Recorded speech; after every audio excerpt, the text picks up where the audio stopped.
Welcome to the Daily Report for June 11th, 2024. I'm John Dickerson. The president's son, Hunter Biden, emerged from a Delaware courthouse holding his mother, the First Lady's hand, guilty this Tuesday on 3 federal gun charges. From the negotiating rounds in the Middle East, we have reports that Hamas has responded to the U.S. ceasefire proposal. Is that progress? We'll have the latest, including a Wall Street Journal report on the grisly response by the Hamas military leader to civilian casualties. Plus, a story on Israeli settlers blocking aid into Gaza.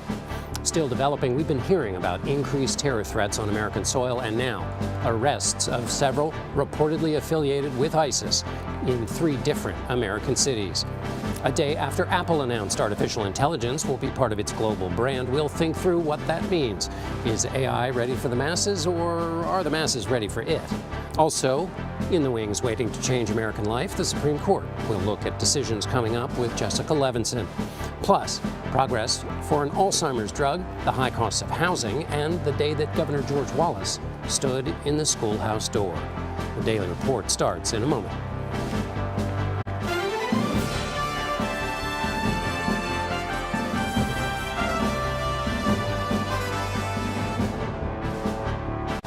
Hello, thank you for joining us. We begin our report with the conviction of President Biden's son, Hunter, on 3 felony gun charges. After only a few hours of deliberations, the Delaware jury found Hunter guilty on all counts. Prosecutors argued the younger Biden lied about his drug use when he filled out a form to buy a gun in October of 2018. In the proceedings, Hunter Biden saw his own family members compelled to testify about his admitted struggle with addiction. President Biden released a statement following his son's conviction. He said, in part, quote, "So many families who have had loved ones battle addiction understand the feeling of pride, seeing someone you love come out the other side and be so strong and resilient in recovery." The president also reiterated that he would not pardon his son, saying he will respect the judicial process as Hunter considers an appeal. Biden showed his support in person, changing his travel plans Tuesday afternoon in order to meet with Hunter in Delaware before leaving on an international trip to take care of the responsibilities of his day job. Hunter Biden's lawyers say they plan to, quote, vigorously pursue all the legal challenges available. Hunter Biden faces up to 25 years behind bars, although he is unlikely to be sentenced to the maximum penalty as a first-time offender. The date for his sentencing has not yet been set. CBS campaign reporter and attorney Katrina Kaufman has been in the courtroom in Wilmington. Katrina, what was it like in the courtroom as the verdict was read? It was a very solemn feeling in that courtroom. Hunter Biden sat very composed, watching the jury as they filed in, and I noticed that none of the jurors seemed to look towards him. They were either looking ahead or looking down. Then the foreman read guilty on all 3 counts of these felony gun charges against Hunter Biden, and Hunter just nodded his head and patted his attorney, Abby Lowell, on the back. He hugged his attorneys afterwards and then found his wife, Melissa, and gave her a hug and a kiss. A couple members of his family were sitting behind him. As you mentioned, the verdict was actually quite fast. So Jill Biden tried to get into the courthouse in time, but she couldn't. She got caught at security downstairs. She did catch Hunter on the way out, and they left the court holding hands. Katrina, you and the CBS News team that have been covering this in Wilmington were able to interview one of the jurors who asked to remain anonymous. Let's listen to what that juror said. I can say the judicial system was very fair. Okay? We treated it just like we would any other case. It wasn't about Hunter Biden. It wasn't about his family. It wasn't politically motivated. It was what he did. And the biggest thing that he did was lied about not being a drug addict and not using cocaine and buying a gun. And Katrina, what more did that juror tell you about the deliberations process? It was very interesting to gain his insights into that jury room. For one, he said that they never spoke about the president during deliberation. That didn't factor in. They said that this wasn't about politics, and they really tried to treat Hunter like any other defendant. He said he was very much aware that the Biden family was sitting behind Hunter in the courtroom, but he tried not to even look at them so he could pay attention to the case after a while. But when they first went into the jury room on Monday evening, they took a tally and it was split. 6 guilty, and 6 of the jurors were not yet ready to give a guilty verdict. But he said that they went over the evidence very thoroughly. They didn't want to rush judgment. They knew that Hunter's life was in their hands. And by this morning, 11 were voting guilty, and there was one juror who still was not fully convinced. But after they went over the evidence again, all 12 of them decided that Hunter was guilty and that the evidence was really just overwhelming. He said that they were not that impressed by the defense's case, that it seemed a little bit all over the place, and like they really didn't dispute a lot of what the prosecution had to say. They were mainly trying to say that Hunter wasn't an addict at the very moment that he bought that gun. Another thing he pointed to was how powerful it was to hear Hunter's own words in the courtroom, because while he did not testify, he recorded the audiobook of his memoir where he talks about his drug addiction and he talks about being an addict, and that also played into this decision. And finally, Katrina, that's amazing detail, by the way. What are the next steps now in this case? So as you mentioned, there will be a sentencing. The judge said typically it's in about 120 days, so she's going to let the parties know a specific date, but that puts it very close to the election and around Hunter's other upcoming trial, his tax trial in California. And before the sentencing, there are a series of steps. He'll have a pre-sentencing interview with a probation officer. They'll put together a report with a sentencing recommendation. The U.S. Attorney's Office will also submit a memo with their sentencing recommendation, and then the defendant will usually ask for leniency. An interesting thing, too, is that normally there are a lot of heart-wrenching letters submitted from family and friends. Given how much support Hunter Biden had just in that courtroom, we can only imagine the letters that may be submitted on his behalf. And typically, these aren't public, but there is a potential First Amendment argument to make them public for the press and for the people to be able to see these calls on his behalf. A fascinating element to this case. Katrina Kaufman in Wilmington, Delaware. Thank you so much, Katrina. Hamas has formally responded to a proposed ceasefire agreement with Israel, but it wasn't a firm yes or no. A source familiar with the negotiations tells CBS News Hamas offered amendments to the proposal, including a timeline for a permanent ceasefire and the withdrawal of Israeli forces from Gaza. The agreement would also include the release of all hostages taken by Hamas on October 7th in exchange for Palestinian prisoners held in Israel. Also on Tuesday, the Wall Street Journal published messages from Hamas's military leader telling negotiators that delay and increased civilian casualties that resulted were a help to the cause. CBS News foreign correspondent Chris Livesay has more. In its official response, Hamas is continuing to insist Israel withdraw from Gaza completely in order to release any remaining hostages, a potential blow to the U.S.-backed deal. Secretary of State Antony Blinken in Israel today said that everyone has said yes except for Hamas, and if Hamas doesn't say yes, then this is clearly on them. This after that dramatic hostage rescue over the weekend that dealt a stinging blow to their Hamas captors and the innocent civilians surrounding them. In Nuseirat, where the hostages were held, the fight to free them left close to 300 dead, according to the Hamas-run Ministry of Health, a number Israel disputes. Our CBS News team in Gaza was at a hospital as the wounded piled in. While Israel and the U.S. hope that growing pressure will lead to a ceasefire, prolonging the fighting is actually part of the Hamas game plan to demonize Israel internationally. That's according to a Wall Street Journal report. In a message between Hamas officials, the leader of Hamas in Gaza said, "We have the Israelis right where we want them." John? Chris Livesay in Tel Aviv. Thank you. The federal judge overseeing Donald Trump's classified documents case in Florida has once again denied Trump's request that some of the charges against him be dismissed. However, Judge Eileen Cannon made one exception. She said she will throw out a paragraph in Special Counsel Jack Smith's indictment because it doesn't pertain to any of the crimes the former president is charged with. That paragraph detailed a 2021 incident when Trump allegedly showed a classified map to someone without a security clearance. The judge says that is not relevant to the charges, which are for keeping the classified information after Trump left the White House, not for illegally transmitting it. The former president and likely Republican nominee has pleaded not guilty to 40 federal counts. The Biden administration is trying to protect people who experience surprise medical costs from extended financial hardship.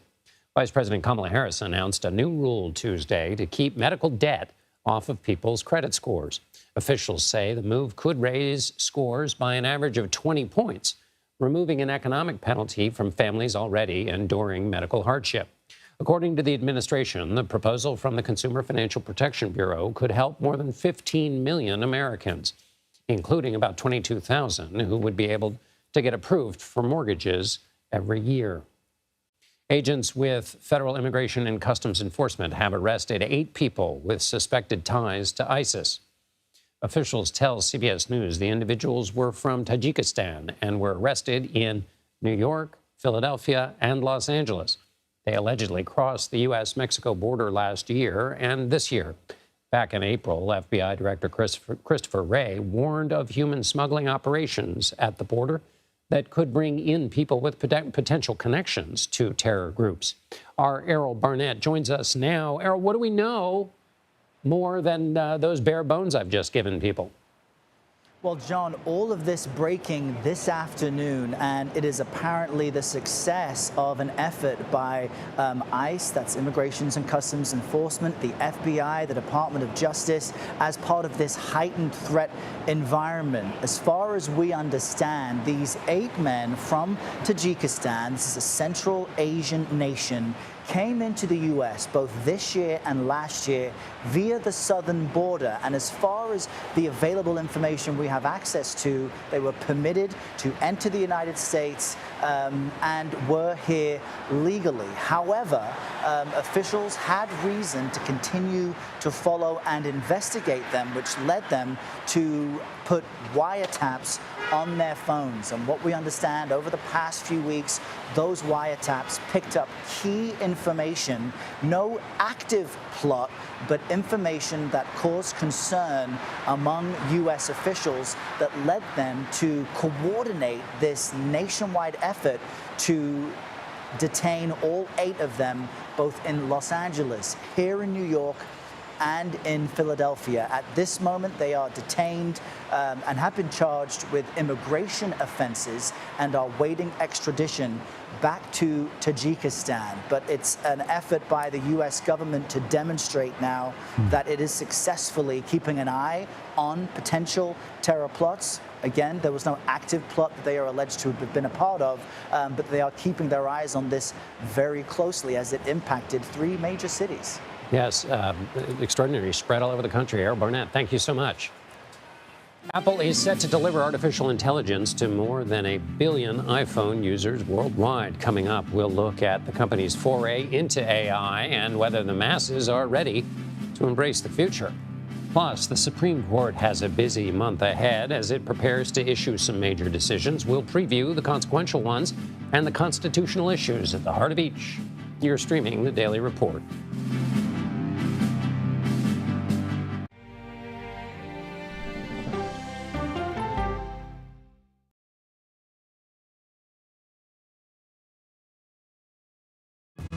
Coming up, our series. Wait a minute. Tom, is that you working the camera? Keep leaning out of your close-up. Your morning routine just got better. CBS Mornings, weekdays at 7.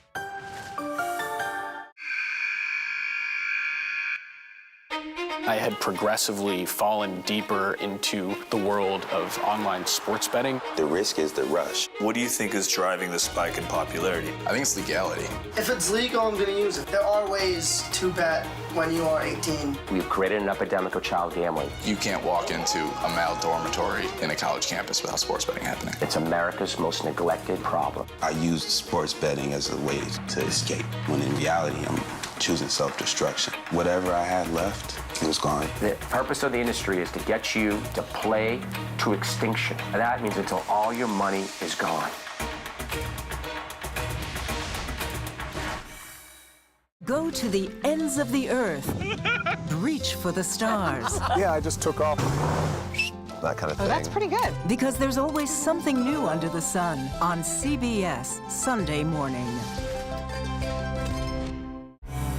An original documentary from CBS reports. That desired farm, it's a wonderful place to raise children, and it still is. Promises broken. Black Americans have been the target of racism and discrimination pretty much from the time they acquired ownership in the land.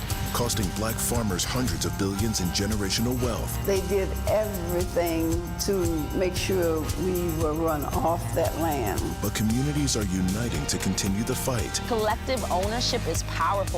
To keep their land and their dreams alive. To watch my children play on land that we own means everything. So land is power. Most definitely. 40 Acres and a Mule, now streaming on the free CBS News app. People with developmental disabilities were once sequestered by the hundreds of thousands in institutions. Many of our fellow citizens are suffering tremendously because lack of attention, lack of imagination, lack of adequate manpower. Disability activists have since torn down barriers blocking them from living at home or in the community.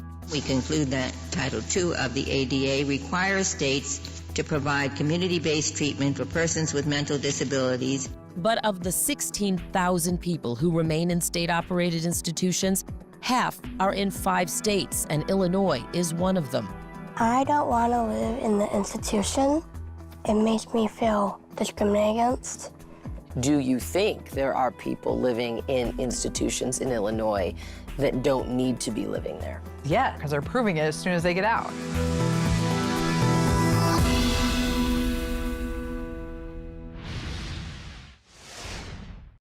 We've been following some severe weather threats in several parts of the country. Florida is bracing for an extreme amount of moisture in the coming days. Some parts of Miami-Dade could see about a foot of rain. Meanwhile, hail fueled by severe storms has been falling in places like South Carolina and Colorado.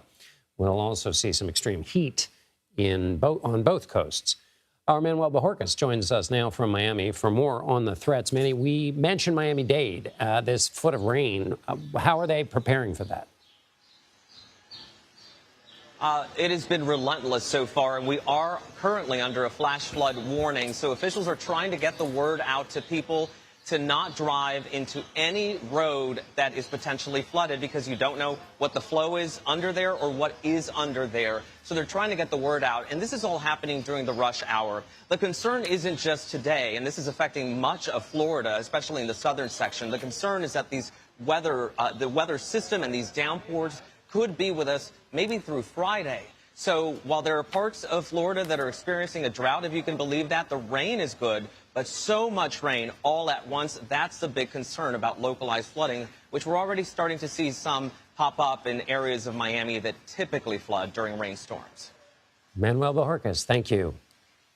Chinese authorities say they've arrested a 55-year-old man in connection with Monday's stabbing of 4 American college instructors. The attack happened in the northeast city of Jilin, about 600 miles from Beijing. The Americans affiliated with Cornell College in Iowa had been teaching at a local university. They are being treated for non-life-threatening injuries. Iowa Representative Mariannette Miller-Meeks says she is working with the U.S. Embassy in China to safely bring the victims back to the United States. We want to warn you, the video that we're about to show you from the scene may be disturbing. And it's really shocking, but at the same point in time, we don't want to jump to any conclusions. We want to be able to work with the Chinese government to be able to get these people back home. Police in China say they have not yet identified a motive, but they believe the attack was an isolated incident.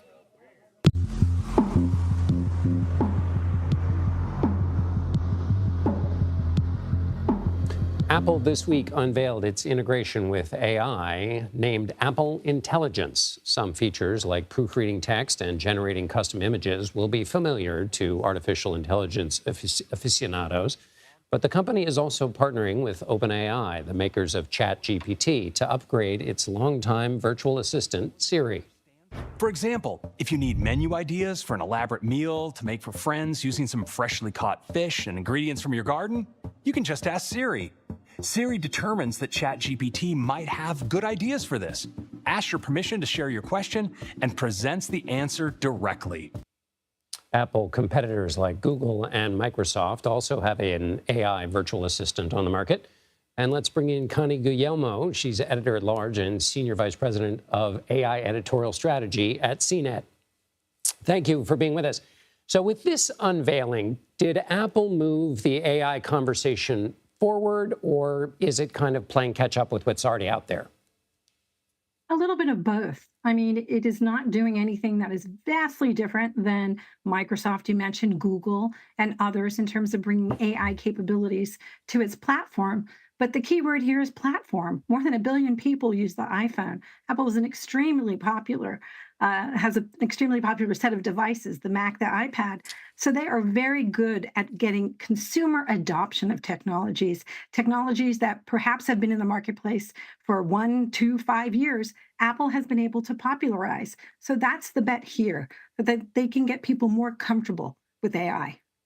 Because, yes, I mean, Siri has been around. Of course, Siri has been so vastly outpaced that it feels almost like horse and buggy. But Apple was, in a way, they have been in this space before. So it's essentially Appleizing AI. Apple cares a lot about privacy, that's part of their stated mission. How much of that is a part of the challenge for Apple's adoption of a more robust AI as a part of their platform? Yeah, the analysts I talked to who attended Apple's developers conference yesterday say this is Apple's competitive advantage. They care about your privacy. They have taken a very strong stance as a brand and in all their marketing around it. And even one of them told me, if you don't trust Apple, you're not going to trust anyone. The trust issue is important for Gen AI, generative AI in general, because you have to give so much of your data over to these companies in order for these systems to work. Your emails, your photos, your contacts, your search history. And so you need a partner that you can trust. So Apple spent a great deal of time yesterday talking about how it handles privacy. And that is important, again, because you're buying Apple devices. That is their sole revenue, and some software services as well, like Apple TV and iTunes. Some of the other players in the market, they make money off of advertising, Google and Meta, for instance. So they like to mine your information to send you targeted ads. That's a whole different play and raises lots of privacy concerns. But Apple's device strategy, because they make most of their money there, has to be pretty solid from a privacy perspective. Connie, how do you help people understand how to think about AI? For a lot of people, AI is someone they know talks a lot about, and they mostly just ignore them when they talk about it. But this will bring AI, as you mentioned, there's so many people that carry around Apple phones or products. It will bring it into their lives. How do you think of AI in terms of the kind of hype about it, and then this AI that comes into use in a way that really will either affect people's lives, or that's being used in business or in other areas where it really is changing the way people work? Yeah, generative AI is a category of technology that is called a general purpose technology. And in the history of humanity, there have been about 24 or so general purpose technologies: money, the printing press, internet, printed language. So it is a profound difference in the way we are going to interact with each other, with our devices, with the world at large. So whether you think AI is going to be a threat to humanity or save humanity, it is inescapable. It's coming into our lives. And for a lot of the time, you've already been using AI. If you've ever taken a recommendation of something to watch on Netflix or something on Amazon, those are forms of AI. They've already been built into your life. What generative AI promises to do is to make things easier. I want to write an email, but I'm not really a good writer. So you can ask it to write an email for you. And by the way, now it will check your spelling and grammar for you in the case of Apple. So for a lot of people, that's very compelling. Or I have all of these photos and they've got trees sprouting of people's heads because I'm a bad photographer. Can you just remove all the artifacts in the back of photos? I don't need to be a Photoshop expert in order to edit my images. So the question is, what are the use cases people are going to be looking at in your daily life? It might be writing, it might be productivity. I know people who are getting suggestions for planning their kids' birthday parties. People are writing their wedding vows. They're getting, as one of your correspondents mentioned, advice on how to create an all-vegan dinner that combines some vegetarian and meat dishes, because I'm having a dinner party with very picky eaters. So it's going to be one of those things that you're going to seamlessly adopt. That is, you're not really going to know that you're using AI. You're just going to be turning to Apple or perhaps one of these other systems for advice and for help. And before you know it, you're gone down that path. There are concerns, as we mentioned. You have to turn over a lot of privacy information. All of that data needs to be mined by the AI. So do you trust the company that you're sharing all of that information with? What can go wrong when you share all that information? We know things can go wrong. So you really have to have that level of trust. But in terms of how we're changing our lives, I venture to say that a lot of people looked at the airplane and said, I'll never get in one of those when they first came out. And now it's just a daily part of our lives. Right. And that analogy, a change as profound as the use of money, that will be helpful in grounding this idea for people. So, Connie Guglielmo, thanks a lot for being with us with CNET. Thanks, Connie. My pleasure.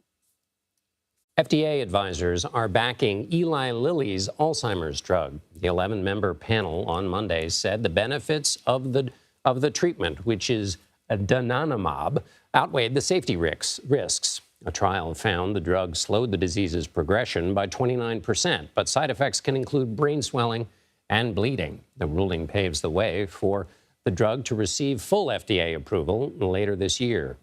Donanemab would become the second Alzheimer's drug available in the U.S. More than 6 million Americans have the disorder, which deteriorates a person's thinking, memory, and other brain functions. For some people, eating over 60 hot dogs would be its own reward. But for Joey Chestnut, the 16-time hot dog eating champion, it's not enough. He wanted more from his fame, and as a result, will not be allowed to participate in this year's Nathan's 4th of July hot dog eating contest. Chestnut, who reportedly was paid $200,000 to participate last year, inked an endorsement deal with Impossible Foods, a plant-based company. Working with a rival goes directly against the contest's governing body, which is, I'm not kidding, Major League Eating. The organization says it has gone way out of its way to accommodate Chestnut as he has tried to cash in on his fame, even allowing him to participate in another hot dog eating contest. But this one is impossible. While Chestnut's new vegan brand has no beef, it seems his former competition board still does. This year's edition of the Global Peace Index is showing that the world is seeing less peace and more conflict. In fact, it's seeing more countries at war now than during World War II. We'll go over the record numbers and more. You're streaming The Daily Report.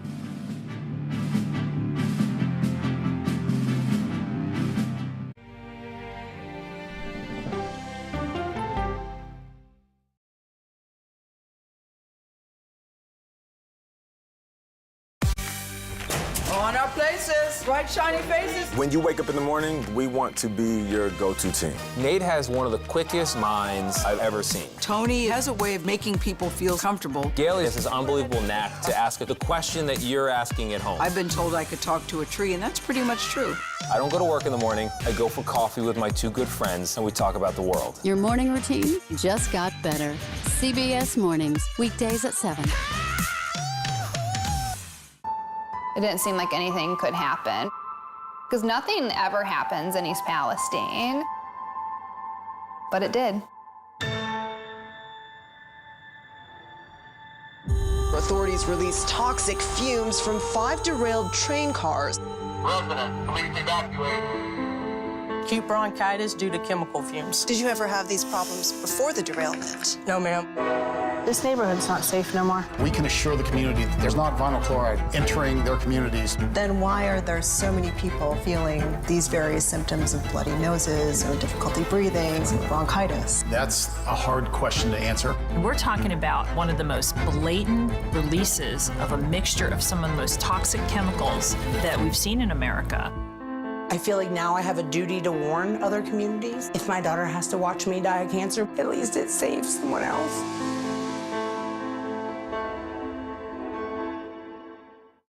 This case. It's like a screenplay, something straight out of Hollywood. But it's not fiction. It's 48 hours. Human remains found this week. 4 families shattered. There's no physical evidence. The mystery would haunt investigators for years. There's some questions that have to be asked and need to be answered. Like a John Grisham novel. A gripping true crime original. 48 Hours, now streaming on the free CBS News app. Stories that inform. You can be really old at 60, and you can be really young at 85. Inspire. How do we unlock the power within ourselves to be who we want to be? And brighten your day. The best part of fame is making people feel good. Always send the people home happy. Make every day a little more like Sunday morning. Here comes the sun. Stream now on the free CBS News app.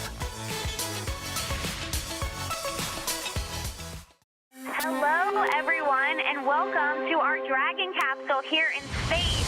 Sightseers in space, the thrill of a lifetime. Seeing the Earth from space, it was so exhilarating. But the risks that come with the territory. There have been 4 fatal accidents. That's a 1% fatal accident rate. Might make you look before you launch. If you had 1 out of 100 airplanes falling out of the sky, we'd have a public crisis. Space tourism, now streaming on the free CBS News app.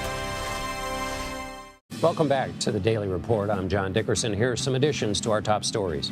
A jury found President Biden's son, Hunter, guilty of all 3 felony counts in his federal gun trial on Tuesday, one day after closing arguments.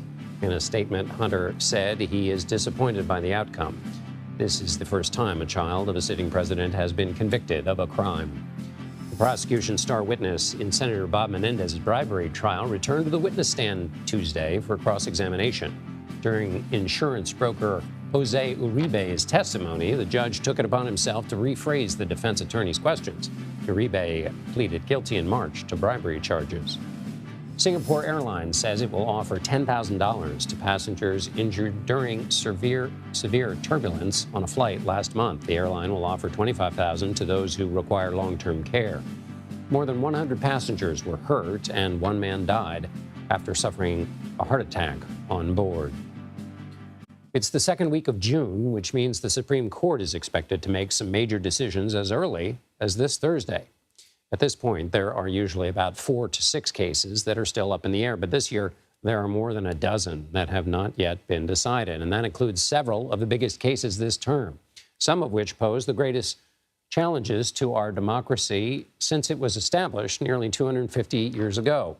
CBS News legal contributor Jessica Levinson joins us now to break down what we consider to be 3 of the most important cases to look for this term. She's also a professor at Loyola Law School in Los Angeles.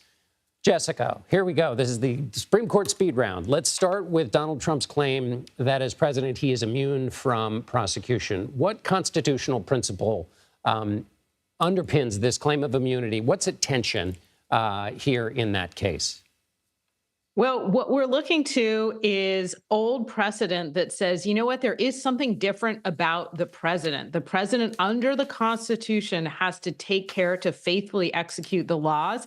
And we understand that in order to allow him to do so, we need to basically put a little bit of a bubble around him for certain situations. So we have precedent that says you can't sue the president for official acts with respect to civil suits. But we don't have anything that says what you can do to a president or former president when it comes to criminal prosecutions for official acts.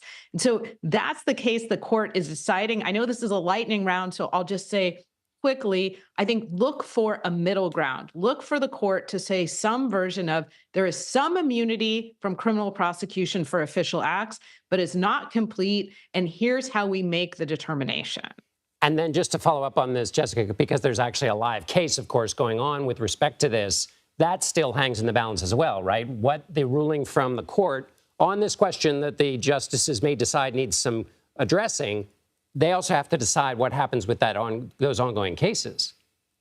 Well, that's exactly right. And specifically, I think the D.C. election interference case is where we see the most impact. Also, potentially the Georgia election interference case as well. But you're absolutely right that there are 2 cases pending against the former president, and they could either be completely wiped out with respect to official acts, although I don't think that will happen, or they could go forward in full. And I don't think that will happen either. One other thing to mention is there's another case pending before the Supreme Court, the Fisher case, that addresses the obstruction statute that Trump is charged under in that D.C. election interference case. He's actually charged under 2 statutes, One of them is the obstruction statute, and the court is also going to talk about the scope of that particular statute. So there's two reasons that DC election interference case has essentially been put on pause. Now we'll go on to the challenge for the Food and Drug Administration's regulations on the abortion pill mifepristone. Effectively, this is a case about access to that pill, but that's not exactly what's being debated in the specific case, right? That's right. It has everything and nothing to do with abortion. And this case is really about, number one, who can sue to say that the FDA went beyond its authority in 2016 and 2021 when it made it easier to obtain and access mifepristone. And so that first question is, can it be doctors who say that they might at some point have to treat somebody who has a rare side effect to mifepristone? Is it nonprofit organizations who are saying, well, we're having to divert resources in order to challenge what the FDA is doing? So the big question, and I think frankly, where this case begins and ends is on this question of who has standing to challenge what the FDA did. Now, if you get past that, if you move beyond standing, then it becomes a question of not do you like mifepristone, but were the FDA's decisions arbitrary and capricious when, again, it made it easier to get mifepristone, for instance, by a telehealth appointment as opposed to having to go in person. Now to the Texas and Florida. Well, the case is related to social media that the court has to deal with, which is about really who can regulate that social media. What should we look for there? What's the tension in those cases? The tension is state law and the First Amendment. The tension is Texas and Florida trying to say to social media companies, here's how you moderate your content. And those social media companies saying, and here's my First Amendment right to say, no, government, you don't get to tell me who I kick off and when I kick them off and if I kick them off. Finally, Jessica, this is not the Supreme Court, but I got to ask you about Hunter Biden's conviction in Delaware. He's been found guilty on all three charges.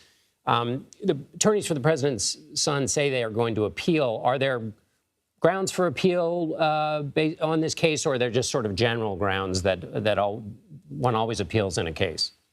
So, John, this might actually be the Supreme Court. I think potentially the best argument they have on appeal is that the particular laws that he was charged under, and specifically the gun possession law, that's actually unconstitutional under the Second Amendment because of a 2022 decision that the Supreme Court made in a case called Bruin, where it made it much more difficult for states and the federal government to impose gun control restrictions. We know that he's very likely going to make this argument because he already made it unsuccessfully in the trial court. One thing to watch, the Fifth Circuit, in looking at that Supreme Court decision, that 2022 decision, the Fifth Circuit said, we don't think that federal law can apply to people who used to use marijuana. Now, Hunter Biden didn't used to use marijuana, but look for them to rely on that case in their appeal. We'll have you back and figure out the details of all that when it happens, as we will those other cases. Jessica Levinson, thank you as always. Thank you. A federal judge Tuesday partially blocked a Florida law that restricts medical care for transgender people. The judge struck down the part of the law that limits the handling of transition-related care to physicians. If the ruling holds up, it would allow for nurses and other medical practitioners to provide that care as well. The law also bans doctors from performing transition-related surgery to anyone under the age of 18. That part of the law was not changed with the ruling. Florida Governor Ron DeSantis signed the restrictions into law more than a year ago. The state plans to appeal the ruling.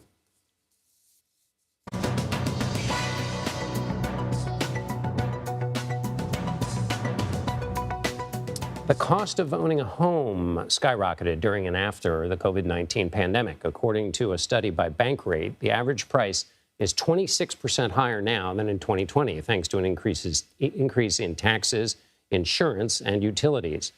That costs families more than $1,500 a month on top of their mortgage. In 2020, those extra costs were closer to $1,200 a month. Bankrate found that the average cost of owning and maintaining a home in 2024 is closer to $18,000 a year compared to about $14,500 before the pandemic. Humanitarian aid into Gaza is under attack. Ahead, extremists are tracking the much-needed aid and coordinating attacks to stop it. That story coming up. You're streaming the Daily Report.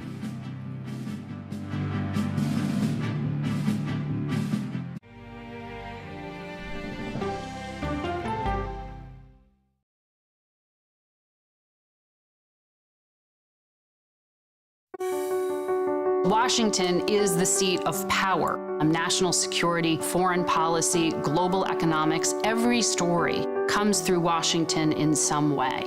We bring some of the most powerful voices in America to the table. We don't just ask the questions, you have to go deeper. We try to understand what's at the heart of the issue we're talking about, to then come forward with solutions. Face the Nation on CBS. The justices ruled that Harvard and the University of North Carolina violated the Constitution. In the aftermath of the Supreme Court decision to end affirmative action in college admissions, uncertainty sets in for some students of color. Affirmative action really gave us an equal opportunity. CBS Reports explores the historic decision and what it means for those chasing an opportunity to change their lives. I knew that college was the ticket to break this cycle. The end of affirmative action, now streaming on the free CBS News app. Okay, let's go. You guys good? Hey. All right, we good? Keep going. The clock, it's ticking. Off we go. 60 minutes. 60 minutes. 60 minutes. It's time for 60 Minutes, Sundays on CBS. An original documentary from CBS Reports. AI is among the most world-changing technologies ever. Curing diseases, scientific breakthroughs, making lives better. It can help us with medical discoveries, scientific discoveries, doing better agriculture, having cures for things like Alzheimer's. It's also going to really transform the way we work. The uplifting potential of artificial intelligence is limitless. It gives you a friend, somebody to chat with 24/7 that is non-judgmental. He makes me feel loved and desired. And so are its downfalls. The problem with all this AI is that it's unpredictable and uncontrollable. The choices we make now will have lasting effects for decades, maybe even centuries. The ChatGPT revolution, now streaming on the free CBS News app. We are about to see American weapons in the hands of Mexican cartels. A gun pipeline to Mexico. We are arming the cartels. 100%, no doubt about it. Happening right under our noses. Who's doing something about this? Nobody. A CBS Reports exclusive. Most Americans have no idea that we are effectively arming the enemy next door. This is the story the American people need to know. Arming cartels, now streaming on the free CBS News app. America Decides, taking you inside American democracy. The most important stories on a day-to-day, hour-to-hour basis. You're going to hear a lot of reporting. It is clearly a pivotal moment. Gun control, the economy, education. Both sides of the political aisle fight it out for power. Bringing you the analysis that you need. Thoughtfully, with context. Be part of the conversation. On CBS News Streaming. Welcome to America Decides, Monday through Thursday at 5 p.m. Eastern. Now to a digest of some foreign news. The vice president of the southeastern African country, Malawi, was killed in a plane crash Monday. The president announced that Saulus Cholima's death Tuesday it happened following more than a 24-hour-long search for the small military plane that he was on. The vice president was one of 10 people on board. All were killed on impact. The crash is being blamed on bad weather. Iran's Guardian Council has approved 6 candidates to run in the presidential election on June 28th. Former President Mahmoud Ahmadinejad, who once openly challenged the supreme leader, was blocked by the council from running. Iran is holding a shortened campaign to replace Ibrahim Raisi, who was killed in a helicopter crash last month. And the Biden administration has lifted its ban on providing weapons and training to a Ukrainian military unit the U.S. previously accused of being founded by members with neo-Nazi ideologies. The Uzov Brigade was a crucial part of the defense of Mariupol, a key port city. The group has denied any involvement with far-right groups and is considered part of Ukraine's National Guard special forces. 92 countries are currently involved in conflicts outside of their borders. Worldwide, that's the most since World War II. That's according to the Global Peace Index, published Tuesday by the Institute for Economics and Peace. Last year, more than 162,000 conflict-related deaths were recorded. The wars in Gaza and Ukraine made up nearly 2/3 of those casualties. Yemen replaced Afghanistan as the least peaceful nation in the world, while Iceland remained the most peaceful. As parts of Gaza experience famine, some extremists are increasing their attacks on aid trucks bound for the territory. Imtiaz Tayeb reports from Tel Aviv, and we want to warn you that some of the images are disturbing. Well, just this week, the UN reiterated its deep concern that children in Gaza are starving amid what it described as persistent obstacles to accessing humanitarian aid. Now, those obstacles are complex and layered, much of it being blamed on Israel's own policies, with aid organizations complaining of, quote, routine and arbitrary restrictions on legitimate humanitarian goods from entering Gaza, to a phenomenon in recent months which has seen grassroots groups, mainly from the far right, attempting to block aid trucks from entering the Palestinian territory themselves, and even at times destroying the humanitarian goods. They're images that have enraged and horrified Jewish settlers and right-wing extremists throwing aid destined for Gaza to the ground.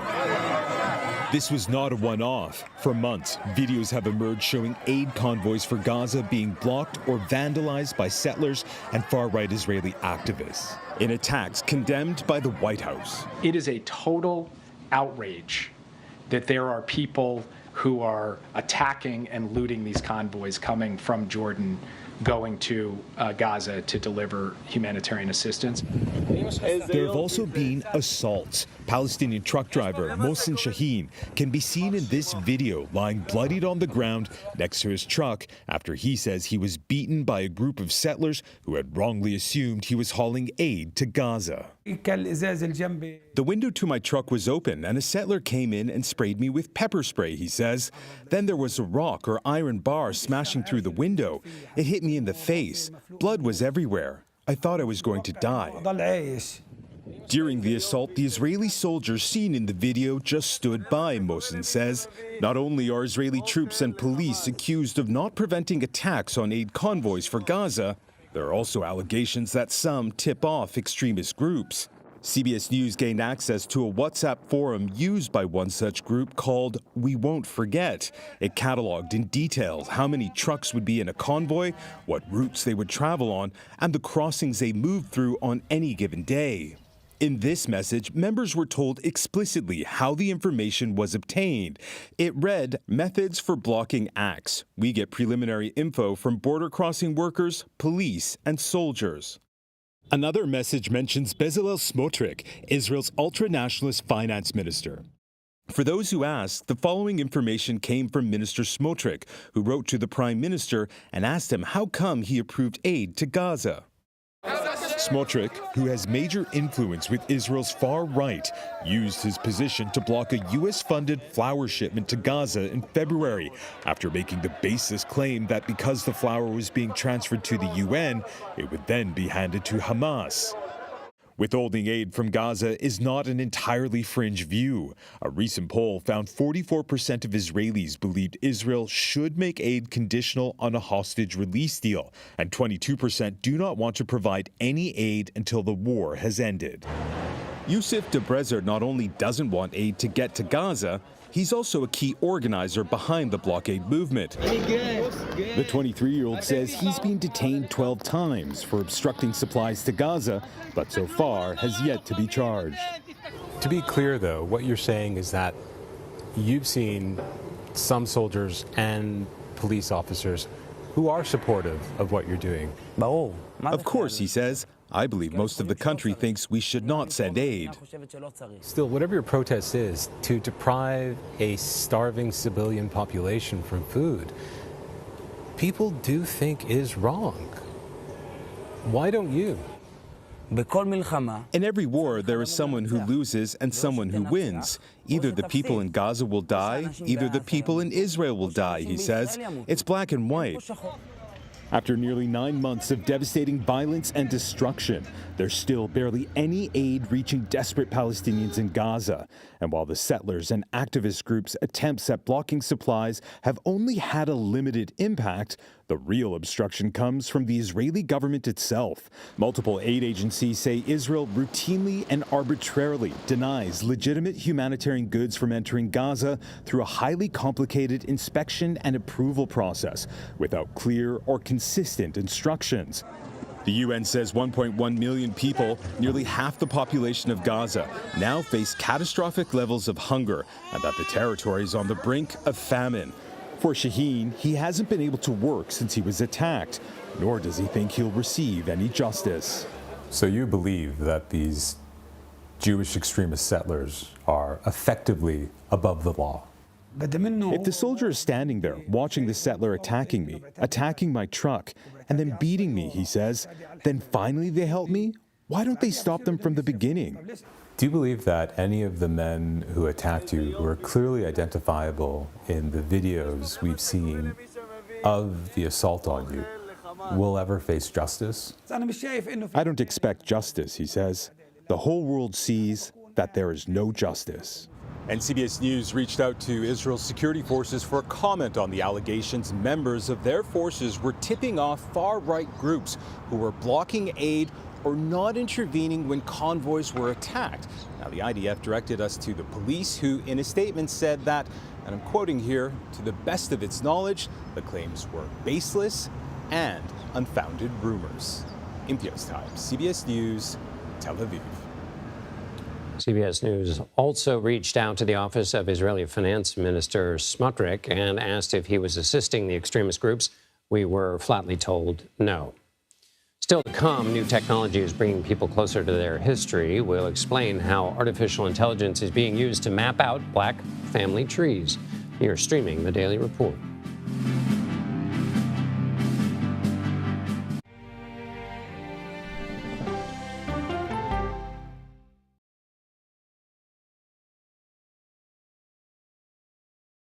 Go to the ends of the earth. Right now. We got something crazy. And reach for the stars. Here we are. Time. Yes, it's my comeback. Hey, this is pretty fun. But wait, there's more. Experience thought-provoking. I'm open to the idea of being a human being. Innovative. And truly original reporting. Look through a telescope and go, wow. Because there's always something new under the sun on CBS Sunday morning. At this moment, terrorists could be plotting another attack. 9/11 triggered a counter-terrorist system that included a secret database. This person needs a closer look. A growing list of nearly 2 million people, including some Americans who say they're innocent. For 1 hour flight, I have to spend 6 hours to go and come back. CBS Reports explores the system, the people responsible for it, and those pushing for change. I'm not fighting against them. I'm fighting for them to do the right thing. The Watch List, now streaming on the free CBS News app. Don't miss true crime anytime you want, anywhere you go. With the 48 Hours podcast. Real crimes, real lives, real justice. There's some questions that have to be asked and need to be answered. Listen to 48 Hours on Apple Podcasts. An original documentary from CBS Reports. Imagine yourself in Manhattan with no police, no army, no mayor. The people of Haiti stare down poverty, corruption, natural disasters, and violence. 90% of the guns that are used by gangs in Haiti are American guns. But with an unbreakable spirit and eternal optimism. There are days where I cry, but we can't be discouraged. We still believe in Haiti. They're still able to look ahead with hope. Haiti is on the brink of transformation, a radical shift. Haitians are coming together and saying things must change. Fighting for Haiti, now streaming on the free CBS News app. Hey there, welcome to The Uplift. I thought she was a groom, and I stepped back and I went, oh, you're the queen. She's gonna be with me every instant that I'm alive. I just wanted to see if you'd go to Disneyland with me today. I look over at him and he's smiling. I'm gonna remember that the rest of my life. They told us when he was gonna be born, he was only gonna live for 30 minutes. It's really a miracle that he's with us today. The Uplift, stream now on the free CBS News app. When you wake up in the morning, we want to be your go-to team. On our places, bright, shiny faces. I don't go to work in the morning. I go for coffee with my two good friends, and we talk about the world. Your morning routine just got better. CBS Mornings. A CBS News investigation. People looking for love, finding their life savings gone. This could happen to anybody. And sometimes losing their lives. Anything for love. Now streaming on the free CBS News app. At his inaugural address in January of 1963, Alabama Governor George Wallace debuted his anti-civil rights rallying cry: segregation now, segregation tomorrow, segregation forever. 5 months later, on June 11, 1963, 61 years ago, Wallace attempted to put those words into action, flouting a federal court order to desegregate the University of Alabama, following the Supreme Court's ruling in Brown versus Board of Education, which declared segregated educational facilities to be in violation of the Equal Protection Clause of the 14th Amendment. In response, Wallace stood in the doorway of Foster Auditorium at the university, blocking 2 black students from entering. Do hereby denounce and forbid this illegal and unwarranted action by the central government. Wallace was ultimately commanded to step aside by the Alabama National Guard, mobilized at the behest of President Kennedy. The 2 black students, James Hood and Vivian Malone, went on to successfully enroll, and the plaza outside the auditorium has since been named for them to commemorate and honor their legacy. Here's a look at some of the stories we're covering in our next hour. Hunter Biden is convicted of 3 charges in his federal gun case in Delaware. We'll break down the verdict and what comes next for the president's son. Plus, Hamas has given a formal response to a hostage and ceasefire proposal. We'll bring you an update on the negotiations to end the war with Israel. And Apple is playing catch-up in the AI landscape. We'll take a closer look at how the company is embracing the technology and what it means for the future of the industry. You're streaming the Daily Report.